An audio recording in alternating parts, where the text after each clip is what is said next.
YSR Congress party కార్యకర్త నాగమల్లేశ్వరరావు మృతికి మాజీ ముఖ్యమంత్రి వైఎస్ జగన్మోహన్ రెడ్డి పరోక్షంగా కారణమని తెలుగుదేశం పార్టీ సీనియర్ నేత వర్ర రామయ్య సంచలన ఆరోపణలు చేశారు. ఎన్నికల ఫలితాల తర్వాత నాగమల్లేశ్వరరావు మరణించారని, ఆ సమయంలో జగన్ ఆపద్ధర్మ ముఖ్యమంత్రిగా ఉన్నారని ఆయన గుర్తు చేశారు. టీడీపీ సీనియర్ నేత వర్ర రామయ్య మాట్లాడుతూ వై నాట్ 175 అంటూ జగన్ పదే పదే చేసిన నినాదం వైసీపీ కార్యకర్తల మనస్సులో బలంగా నాటుకుపోయింది. మనమే అధికారంలోకి వస్తున్నామని ఆయన నమ్మబలికారు అని అన్నారు. నాగమల్లేశ్వరరావును బెట్టింగ్ కింగ్ గా అభివర్ణించిన రామయ్య జగన్ గెలుస్తాడనే నమ్మకంతో ఆయన పెద్ద మొత్తంలో బెట్టింగ్లు కాల్చినట్లు తెలిపారు.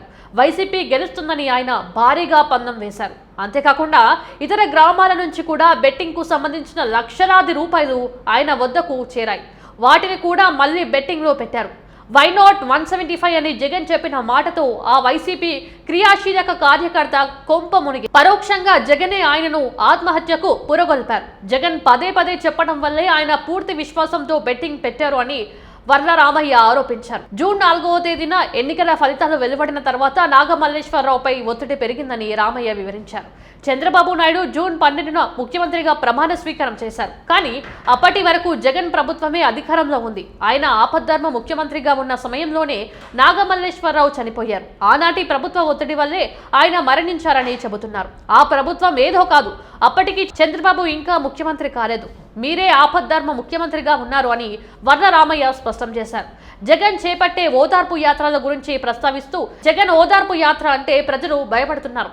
నాగమల్లేశ్వరరావు చనిపోయిన రోజే ఓదార్పు యాత్ర ఎందుకు చేయలేదు అని వర్ర రామయ్య ప్రశ్నించారు. ఈ ఘటనపై జగన్ వైఖరిని ఆయన తీవ్రంగా విమర్శించారు. వాస్తవానికి చనిపోయిన వ్యక్తి గురించి మాట్లాడవద్దు, కానీ నిజాలు చెప్పక తప్పడం లేదని అన్నారు. నేరం చేసిన వారిని జగన్ ఎందుకు హక్కున చేర్చుకున్నారని ప్రశ్నించారు.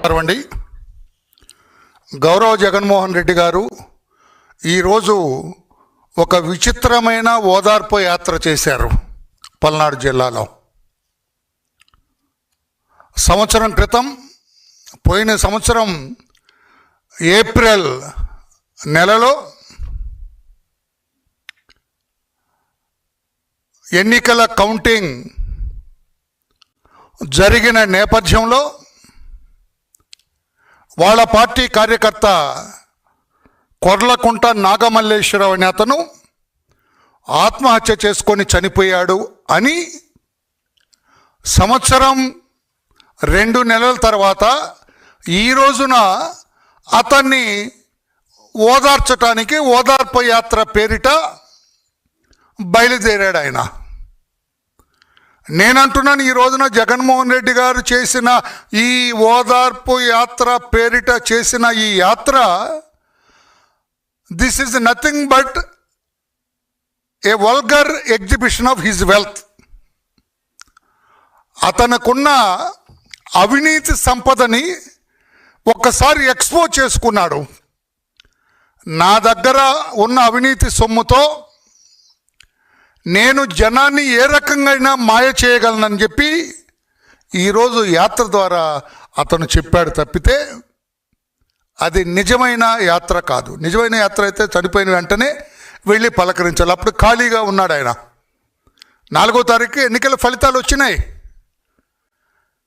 కానీ చంద్రబాబు నాయుడు గారి ప్రభుత్వం అతను ఆత్మహత్య ప్రయత్నం చేసే రోజుకి చంద్రబాబు నాయుడు గారు ముఖ్యమంత్రి కాదయ్యా జగన్మోహన్ రెడ్డి, మీరే ఆపద్ధర్మ ముఖ్యమంత్రిగా ఉన్నారు.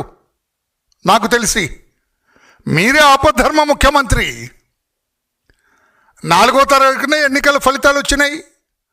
5వ తారీఖున అతను గడ్డి మందు తాగాడు, ఆసుపత్రికి తీసుకెళ్లారు, చికిత్స పొందుతూ 9వ తారీఖున చనిపోయాడు. Everybody nose. ఇక్కడ ఎఫ్ఐఆర్ కూడా ఉన్నది దానికి సంబంధించి. This is the FIR, crime number 126/2024 under section 174 CrPC of Sattenapalli town police station. This is the FIR. అతని ఆత్మహత్య గురించి 4వ తారీఖున ఎన్నికల ఫలితాలు వచ్చినాయి. 5వ తారీఖున పొలంలో గడ్డి మందు తాగాడు, ఆసుపత్రికి తీసుకెళ్లారు, చికిత్స చేస్తూ ఉండగా 9వ తారీఖున అతను చనిపోయాడు. This is the FIR. నేను అడుగుతున్నారు ఈ రోజున మీరేమంటారు? ఆ ప్రభుత్వ ఒత్తిడి వల్ల ఆ ప్రభుత్వం మా వాడి మీద అనవసరంగా దాడులు చేయటం వల్ల, ఆ ప్రభుత్వం అఘాయిత్యాలు చేయటం వల్ల చనిపోయినాడు. ఏ ప్రభుత్వం? ఆనాడు ఏ ప్రభుత్వం అధికారంలో ఉంది? మై డియర్ జగన్, నీకు ఆట్టే తెలియకపోతే పక్కన వాళ్ళు అడగా, ఎవరు ఉన్నారు కానీ పక్కన ఆ జంబులింగ అంబటి రాంబాబు, అతను చెబుతాడు, అయ్యా నువ్వే ముఖ్యమంత్రి ఆ రోజున ఆధర్మ ఏమంటారు ఆపద్ధర్మ ముఖ్యమంత్రివి అని చెప్పలేదా మీకు? అసలు విషయం నేను చెబుతా, వినటానికి సిద్ధంగా ఉన్నావా మిస్టర్ జగన్? అసలు వాస్తవం ఇప్పుడు చెబుతాను నేను. ఈరోజు నీ వెంట వచ్చిన జనానికి చెబుతాను అసలు విషయం. మీ సాక్షి పత్రిక చెబుతాను అసలు విషయం. మీ యాత్రలో వెంటబడిన జనానికి చెబుతాను, మీ జనానికి అసలు విషయం. ఈ కొర్లకుంట నాగమల్లేశ్వరరావు గారు మీ పార్టీ నాయకుడే. మీకు కరుడు గట్టిన మీ పార్టీ నేత నేను కాదంటలేదు, ఫాలోయర్ మీకు. ఆయన మీరు అంటూ ఉంటారుగా, వై నాట్ 175, వై నాట్ 175,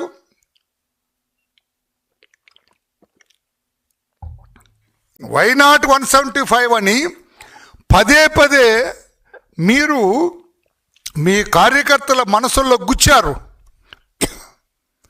మనమే అధికారంలోకి వస్తున్నామని చెప్పి. ఎన్నికలు జరుగుతున్నప్పుడు బెట్టింగ్స్ వేస్తాడు. ఈ Korlakunta Nagamalleswara Rao is a betting king. ఆ ప్రాంతంలో ఎవరినన్నా అడగండి, సత్తనపల్లి ఏరియాలో ఈ ఎన్నికల బెట్టింగ్స్ ఎవరు వేస్తారా అంటే కొర్లకుంట నాగమల్లేశ్వరరావు పేరు చెప్పి మిగతా వాళ్ళ పేరు చెబుతారు. అతను చాలా బెట్టింగ్లు వేశాడు. మా జగన్ గెలుస్తాడు, 175కు 175 గెలుస్తాము అని చాలా బెట్టింగ్లు వేశాడు. ఎంక్వైరీ చేయండి ఊళ్ళో. వరలరామయ్య అబద్ధాలు చెప్పడు, వాస్తవాలే చెబుతాడు. అతని తండ్రిని అడగండి, గుండె మీద చేసుకొని చెప్పమనండి. ఆ వెంకటేశ్వర్లో అతని తండ్రి, మీ అబ్బాయి బెట్టింగ్స్ వేశాడా అని అడగండి, చెబుతాడు. విపరీతమైన బెట్టింగ్స్ వేశాడు, చాలా బెట్టింగ్స్ వేశాడు. టీడీపీ గెలుస్తుందని, వైసీపీ గెలుస్తుందని బెట్టింగ్స్ వేశారు. ఇతను వైసీపీ గెలుస్తుందని చెప్పి చాలా పెద్ద మొత్తంలో బెట్టింగ్స్ వేశాడు. టీడీపీ గెలుస్తుందని కొంతమంది బెట్టింగ్స్. తర్వాత బయట బెట్టింగ్లు వేసుకున్న వాళ్ళు కూడా డబ్బు తెచ్చి ఇతని దగ్గర పెట్టారు. జగన్మోహన్ రెడ్డి గారు వింటున్నారా?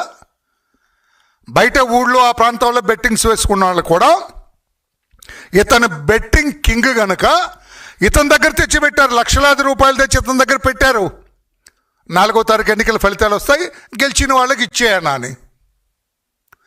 ఆ డబ్బు కూడా ఏం చేశాడు ఈ కొర్లకుంట నాగమల్లేశ్వరరావు? జగన్మోహన్ రెడ్డి గెలుస్తాడు, వాళ్ళ పార్టీ గెలుస్తుందని ఆ డబ్బు కూడా పెట్టేశాడు. మధ్యవర్తిత్వం వహించటానికి అతని దగ్గర వచ్చిన డబ్బు, పెట్టిన డబ్బు కూడా, ఆ డబ్బు ఏం చేయాలి? గెలిచిన ఎలక్షన్ ఎన్నికల ఫలితాలు వచ్చిన వెంటనే గెలిచిన వాడికి ఇవ్వాలి. ఆ డబ్బు కూడా ధైర్యంతో why not 175, why not 175, why not 175 అన్నారు కదా జగన్ గారు. మీ కార్యకర్త ఆ మాట నమ్మాడు, వాడి కొంప మునిగింది. మీ మాటలు నమ్మాడు, కొంప మునిగింది. అసలు నన్ను అడిగితే you provocated him to commit suicide. Mister Jaganmohan Reddy, you provocated him. You have indirectly forced him to commit this suicide.